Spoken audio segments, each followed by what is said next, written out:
இவனை பார்த்து சில பேரு சூசைட் பெங்குவின்னு சொல்றாங்க. ஆனா இவன் கிட்ட இருக்கிற ஒரு விஷயம் நம்ம கிட்ட இல்ல. உங்களுக்கு 2 வழி இருக்குன்னு நினைச்சுக்கோங்க.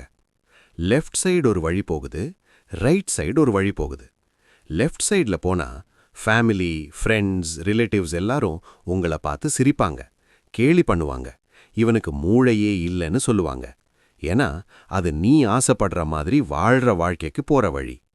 ரைட் சைடு போற வழியில உங்க கூட இருக்கிற ஃப்ரெண்ட்ஸ், ரிலேட்டிவ்ஸ், ஃபேமிலி எல்லாரும் அந்த சைடு தான் போவாங்க. அந்த சைடு போனா வீட்ல வாங்கி வச்சிருக்கிற இஎம்ஐ, லோன் எல்லாத்தையும் ஒரு 9 to 5 ஜாப் போய் கிளியர் பண்ணுவாங்க. ஓகே, கமிட்மெண்ட் எல்லாம் க்ளோஸ் பண்ணியாச்சுன்னு நினைப்போம். இனி நம்ம ஃப்ரீ, நம்ம ஆசைப்பட்ட மாதிரி பேஷன் நோக்கி போவோன்னு தோணும். ஆனா அப்போதான் மேரேஜ் ஆகும். அப்புறம் வைஃபு, வீட்டு கட்டணும்னு ஹவுசிங் லோன் வாங்க சொல்லுவாங்க. அப்புறம் குழந்தைக்கு ஸ்கூல் ஃபீஸ் கட்டணும். ரிப்பீட். நீங்க நல்லா யோசிச்சு பார்த்துருங்களா? உங்க ஃப்ரெண்ட்ஸ், ரிலேட்டிவ்ஸ், ஃபேமிலி எல்லாரும் எந்த ஸ்டேஜில் இருட்டாங்களோ அதே ஸ்டேஜில் தான் இருப்பாங்க. No change. அப்ப அவங்க சொல்றது கரெக்டா?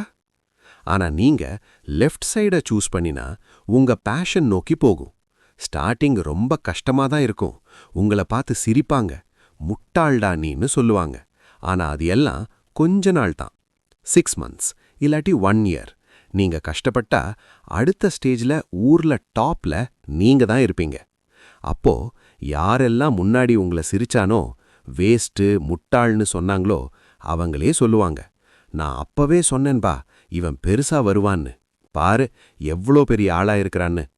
இந்த உலகத்துல இருக்கிற டாப் மோஸ்ட் ரிச் பீப்புள் எல்லாருமே ஸ்டார்டிங் ஸ்டேஜ்ல சிரிப்பு வாங்கின பசங்க தான். ஆனா இன்னைக்கு அவங்கள பார்க்கறதுக்கே அப்பாயின்மெண்ட் வேணும்.